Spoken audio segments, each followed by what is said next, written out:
secularmente a cana-de-açúcar ela tem sua importância. Ainda hoje no estado de Pernambuco, ela responsabiliza por parcela significativa do nosso PIB, a agroindústria canavieira, né? Tudo que gira em torno da economia da região gira em torno da cana-de-açúcar. Pernambuco tem uma tradição açucareira, né? Até pela proximidade com os portos. Nós temos 2 portos altamente estratégicos e a distância das unidades produtoras para os portos é uma distância muito pequena, o que possibilita a exportação de açúcar.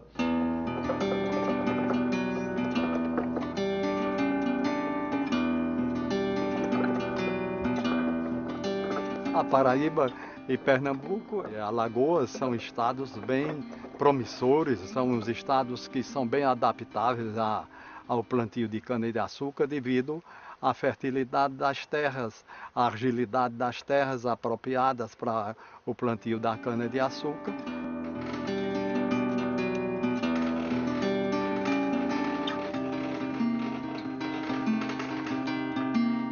A areia nasceu com a cana-de-açúcar. E então da cana vem a produção da rapadura e da aguardente, né? Sempre foram essas 2 produções que se destacaram no município de Areia.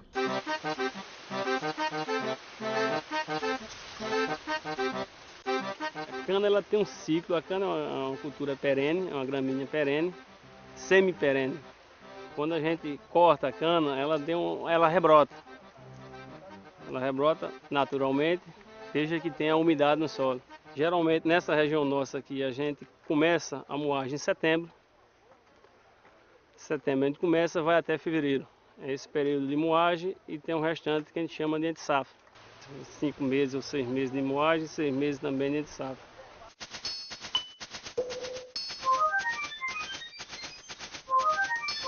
Esse projeto, então, partiu de um número simples. O grande agricultor, o agricultor dos grandes empreendimentos, ele é capaz de produzir 80 a 100 toneladas de cana por hectare. Enquanto que o pequeno agricultor, ele produz aí entre 37, 40, 45 toneladas de cana por hectare, ou seja, quase a metade. Essa baixa produtividade do pequeno agricultor se deve, primeiro, a uma cana de má qualidade. Segundo, a uma gestão do empreendimento como um todo, a parte de equipamento, a parte de gestão, mão de obra, etc. Então, dar acesso ao pequeno agricultor a uma tecnologia de ponta, isso foi uma meta que nós buscamos. Essas variedades elas foram selecionadas de acordo com características agronômicas, boas para a região Nordeste, resistentes a pragas e doenças e com alto teor de sacarose. Então, essas variedades a gente multiplica elas aqui, traz elas para cá, elas passam por todo um processo de desinfestação para evitar a introdução de doenças aqui. Bem, recebemos estas mudas de cana denominadas de meristema, vindo de todo um processo de laboratório, e aqui no projeto Catenda Harmonia, no assentamento Governador Miguel Arraes, temos 6 estufas, onde até 60 dias cuidamos dessa cana e levamos para campo. A partir dos 60 dias que a cana sai da estufa, trazemos ela para o campo de semente. A partir daí, os tratos culturais são da forma tradicional mesmo. E colhemos, como essa que estamos vendo aqui hoje, já é uma segunda folha, uma socaria, onde colhemos já o que denominamos de rebolo para plantar em outras áreas. E eles, depois que plantaram e colheram as primeiras sementes, verificaram que, mesmo com poucos recursos que eles tinham de adubar, de irrigar, eles perceberam que essa produtividade é maior quando comparado com o sistema tradicional dele. E outra vantagem é que eles estão tendo acesso a variedades novas, porque pequenos produtores só têm acesso às variedades mais antigas. As que tínhamos são variedades que não têm uma boa qualidade, nem rebrotam tão bem quanto essas. Estamos fazendo um experimento onde essas canas, tendo os cuidados merecidos, elas chegam até 150 toneladas por hectare.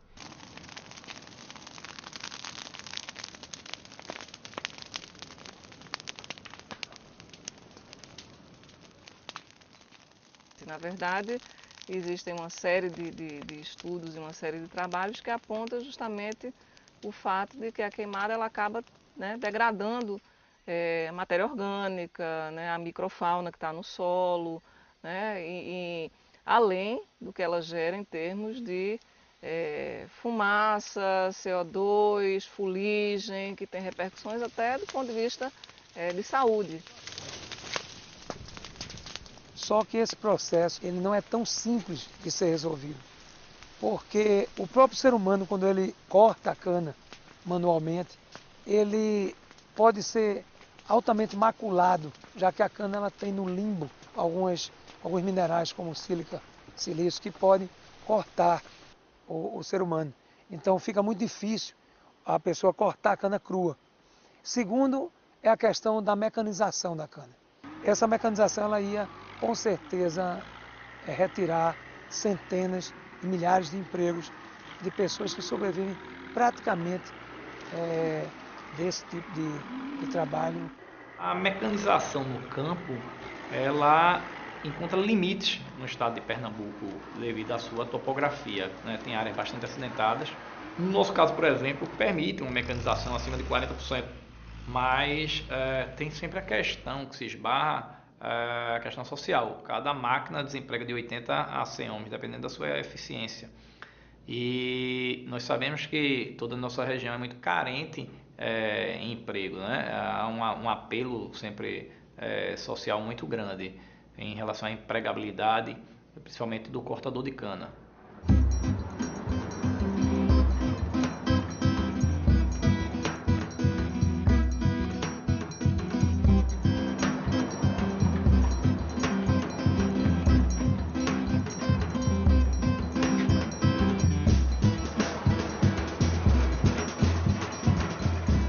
De princípio, recebemos a cana, ela é pesada.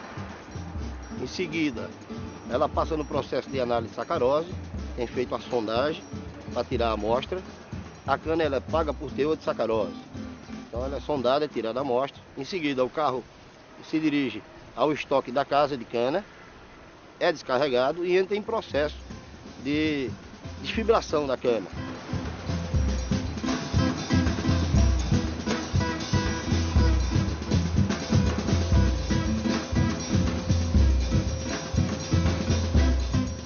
Passa na moenda, tirando o caldo, extraindo o máximo, se possível, da sacarose. A gente distribui o caldo para fabricação e para destilaria. Fazemos álcool e açúcar ao mesmo tempo. E são os autossuficientes em energia elétrica, mas acredito até que, com o passar dos tempos, esse mix mude um pouco e passe a ser até no futuro uma energia elétrica, açúcar e álcool, né? Porque cada vez mais nós vemos que tem uma necessidade de produção de energia elétrica e temos condições de produzir de uma forma limpa, né? Agregando apenas tecnologia. A geração de energia elétrica seria através de biomassa, exatamente, do bagaço. A usina produz 3 tipos de açúcar: açúcar cristal, açúcar demerara, açúcar refinado. Produz 2 tipos de mel, o melaço e o mel rico. Produz a torta de filtro, que também é vendida. Produz o bagaço, que é vendido. Produz o bagaço hidrolisado para a ração animal, que também é vendido. E outras que produzem também o álcool, o etanol, que está tão falado, né, no Brasil inteiro e até no mundo.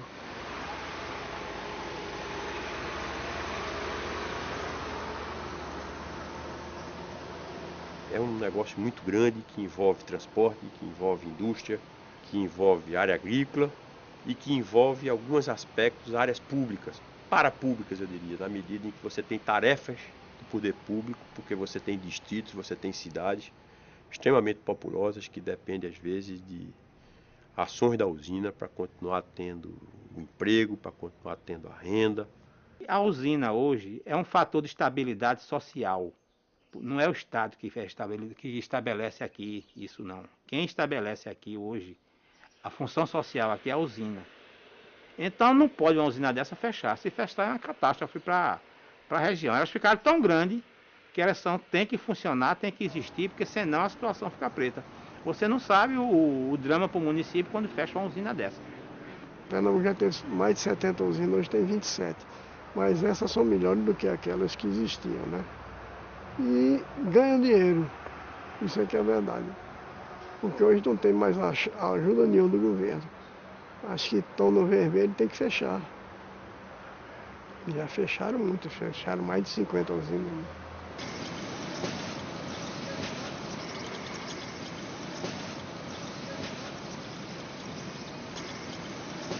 O capitalismo vai onde o dinheiro está. E muitas dessas usinas que estavam aqui, muitos desses grupos empresariais daqui, que são grupos familiares também seculares, eles foram para o Centro-Sul, onde a produtividade é maior, você tem terras mais propícias para a mecanização, né? E aí o pessoal foi tudo para lá, onde você tem mão de obra também abundante e mais qualificada talvez do que a nossa. Um dos grandes gargalos dessa nossa região canavieira aqui é a questão da mão de obra.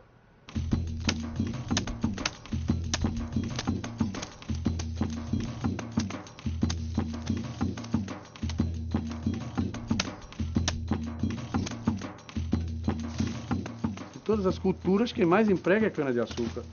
É uma coisa que é meio complicada por conta da história da cana, né? Do feudalismo, da escravidão, mas é uma coisa que emprega, é uma realidade, é uma mão de obra não qualificada, mas que você tem mercado de trabalho. Você trabalha aqui desde 10 anos de idade, pequeno, ajudando mãe no serviço, né? Aí trabalhando, crescendo. Em 94 comecei a fichar aqui, aí fez um contrato, agora estou fichado, velho, 3 anos de ficha. E assim, não posso sair para outro canto, porque já com 30 anos, for para São Paulo é pior. Aí tem que botar aqui mesmo. Paga direito, não paga. Seguro-desemprego vieram botar agora, porque uma deputada foi quem botou, mas onde a gente toda empresa pagar. Ninguém sabe se vão pagar, mas certo que vão pagar agora aqui. Nunca pagava isso. Agora no inverno meu foi tanto para São Paulo, como Mato Grosso, Espírito Santo. É 2.000 pessoas, 2.500, no estado de Alagoas, Pernambuco, que viaja para lá direto.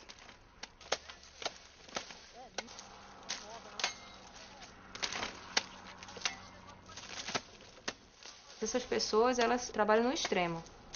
Como eles recebem por produtividade, quer dizer, por cada tonelada de cana que eu corto, eu recebo uma quantidade X, eles querem cortar o máximo possível. Então, tinha trabalhador cortando cerca de 18 toneladas de cana por dia em São Paulo. E aí teve uma pesquisadora que fez uma pesquisa e disse que o tempo de vida útil do trabalhador, do cortador de cana, nesses lugares, é equivalente ao tempo de vida útil do escravo. Quer dizer, cerca de 12 anos. Ele trabalhava 12 anos e morria e não aguentava mais. Quer dizer, a gente está em pleno século XXI, né, no auge das modernizações tecnológicas, técnicas disponíveis, né, novas, e você vê ainda uma situação de emprego equivalente, igual, né, ao que a gente tinha na época da escravidão.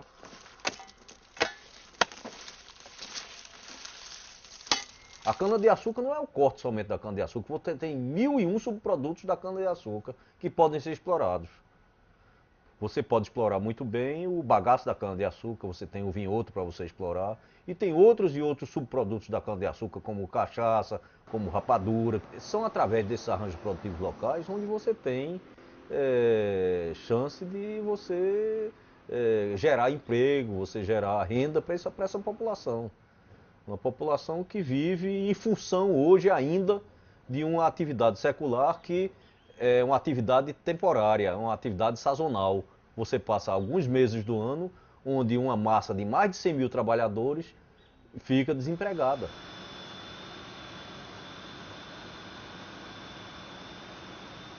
Pela primeira vez na história que os trabalhadores são chamados a gerir uma usina. Então tem dado certo com todas as dificuldades. Estamos na superação dos problemas e acreditamos que esses trabalhadores têm um futuro promissor, têm uma esperança de que as coisas realmente possam trazer grandes benefícios e que assim ele melhorar a renda, o emprego. A experiência dos trabalhadores na usina Catenda é fabulosa, porque os trabalhadores passaram a ter acesso à terra e passaram a manter a unidade industrial como forma de gestão compartilhada entre todos, para beneficiar o produto. Então a reforma agrária passa para um outro patamar. Deixa de ser aquela ideia feudal de isolar o camponês em seus lotes. Porque essa reforma agrária na zona da mata, ela cria uma outra dependência, que é a dependência do assentado para com a unidade industrial dos usineiros, que sempre explorou os pequenos fornecedores de cana nessa região.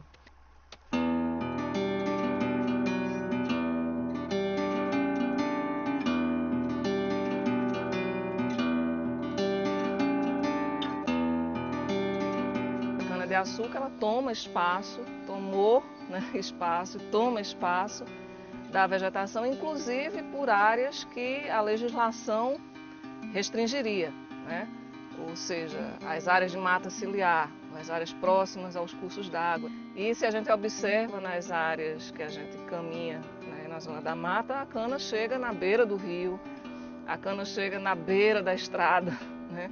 E não popou, né? Não popou nem o que está previsto, contemplado no Código Florestal e em outras legislações ambientais. O que às vezes não existe é uma pressão maior, uma cobrança maior para que essas usinas se adequem a essas legislações, para que o lado econômico ele não continue ditando sozinho praticamente as regras. Se esse trabalho de plantio de mata ciliar, né, e plantio nas nascentes para a preservação das nascentes não for feito, nós vamos ter os rios secando, vamos ter águas poluídas e também assoreamento dos rios. Vai ser um prejuízo para a agricultura. Vai aí a questão da sustentabilidade das áreas de produção.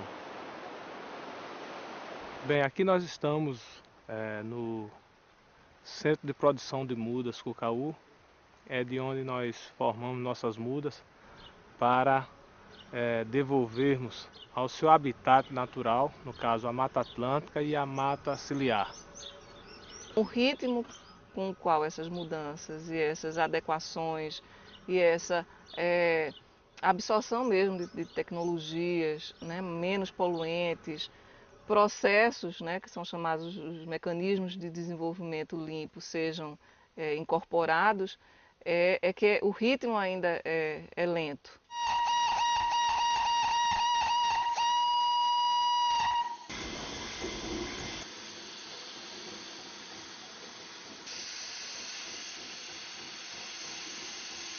Aqui, para você ter uma ideia, no município de Vicência existia 56 engenhos que produziram açúcar, rapadura, mel e açúcar mascavo há muito tempo atrás, que depois passaram a ser fornecedores da usina e que hoje esse povo desapareceu.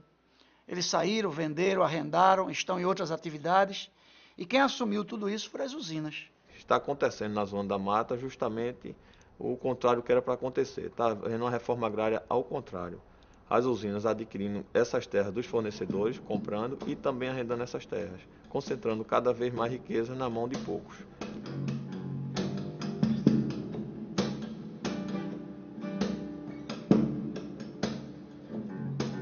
Houve uma quantidade muito grande de engenhos durante muitos anos, chegando quase a uma centena, e também uma usina de açúcar. De uns 20 anos para cá, tudo isto começou a mudar. E hoje talvez esteja reduzido a quase 30 engenhos, somente a produzir rapadura, e uns produzem também aguardente. Eu fazia 280 cargas de rapadura e os fregueses eram todos procurando, armando a rede na traseira do caminhão, esperando pela rapadura que aprontasse para carregar os caminhões e sair carregado para o sertão. Os animais, os amocreves, os compradores de rapadura em animais, vinha de Campina, vinha de Itabaiana, de Ingá, à procura de rapadura. Hoje tudo isso desapareceu, hoje não tem mais procura do produto.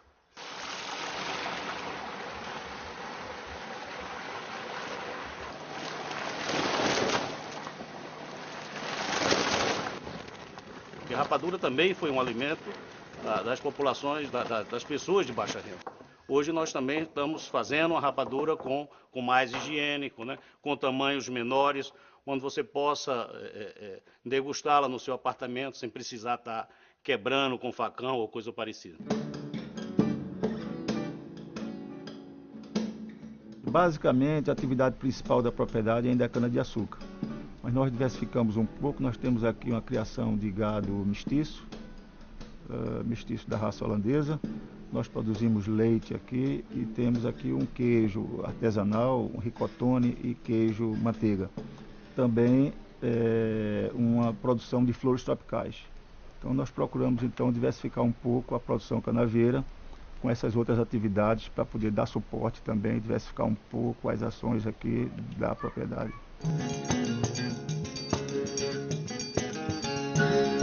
Então a alternativa encontrada aqui foi para o turismo rural.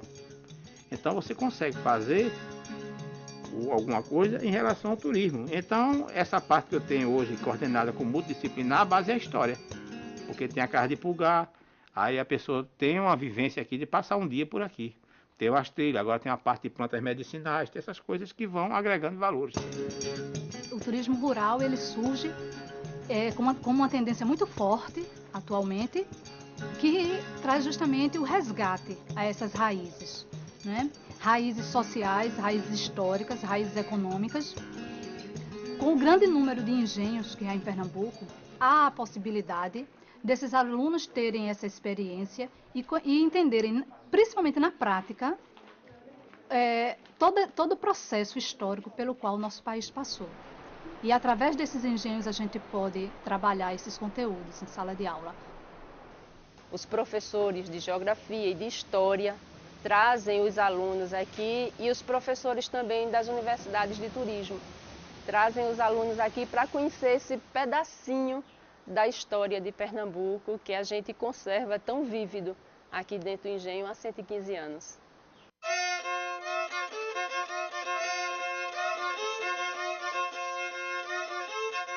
Há 5 anos passados, surgiu a nossa intenção de fazer alguma coisa debaixo dessa moita de engenho, que é muito bonita, muito antiga, e que a gente queria preservá-la. E para que a gente pudesse preservar, a gente precisava ter alguma coisa aqui dentro, que fizesse com que compensasse todo esse trabalho de recuperação dessa moita. E foi quando a gente pensou em algum projeto que economicamente fosse viável e que fosse uma coisa que resgatasse também a cultura nossa antiga, a cultura que sempre teve nessa região. Porque Pernambuco, a gente pode dizer com certeza que a história da cachaça vem de Pernambuco, apesar de que outras regiões hoje produzem cachaça, mas a história da cachaça é nossa.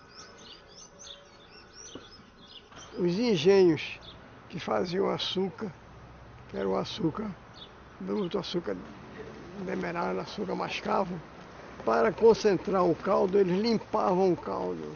E a sujeira que sobrenadava no tacho era tirada com a espumadeira e jogado num coxo que ia para um tanque que ficava ao relento.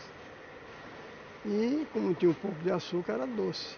Então, inicialmente, os animais começaram a lamber e os escravos vendo aquilo resolveram tomar também. E quando eles tomavam, quando fermentava aquela cachaça, eles ficavam alegres, dispostos, O senhor de engenho vendo aquilo disse, olha, vamos alimentar esses caras com cachaça. Então, daí a cachaça nasceu com os escravos. Então, a cachaça até hoje ainda tem um pouco de requício de uma cachaça, de uma bebida de má origem, que a gente faz muita força para recuperar. Hoje nós estamos tentando trabalhar com produtos de qualidade. A Areia sempre trabalhou com cachaça, mas aquela cachaça que era uma bebida marginal. Hoje nós estamos querendo introduzir a exemplo da cachaça mineira, fazer uma cachaça onde um público mais seletivo deguste essa bebida. Quando se fala em mercado de cachaça, é uma coisa enorme. O mercado nacional de cachaça é uma coisa muito grande. O nosso mercado, o mercado de cachaça envelhecida, é um mercado muito pequeno ainda, muito pouco conhecido, muito pouco consumido, porque a cultura brasileira de envelhecimento de bebida não tem história. Não se tem ainda exportação de cachaça envelhecida. representativa, porque o que se vende no exterior é caipirinha. Caipirinha é feita com cachaça crua. Então agora que nós estamos fechando o contrato para a Europa, para uma empresa portuguesa, da região do Porto, que atende 57 países na Europa.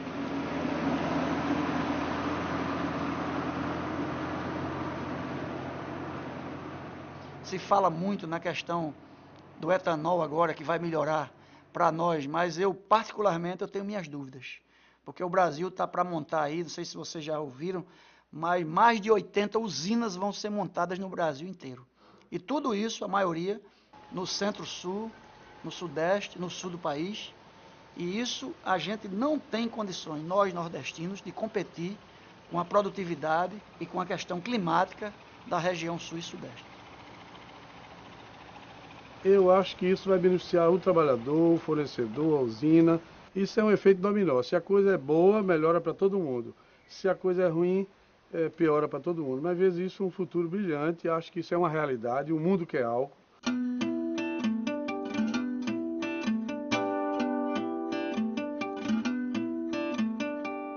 Nós estamos num momento histórico onde o biocombustível é a bola da vez.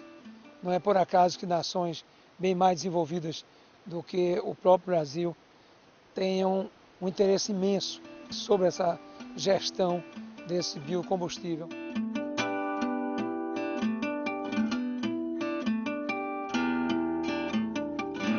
Nós temos um programa de biocombustíveis do aproveitamento do bagaço da cana para a geração do bioetanol. Esse programa é uma parceria do Ministério da Ciência e Tecnologia, do CETENE, com o Sindicato da Indústria Açucareira, o Sindaçuca, tá certo? Portanto, é uma parceria que vamos estar juntos, o meio tecnológico com o meio das usinas, trabalhando em tecnologia de ponta para aproveitar tudo. O que a gente tem que tomar cuidado é que tudo isso seja feito com sustentabilidade ambiental, com sustentabilidade social e, naturalmente, com sustentabilidade econômica, senão não vai.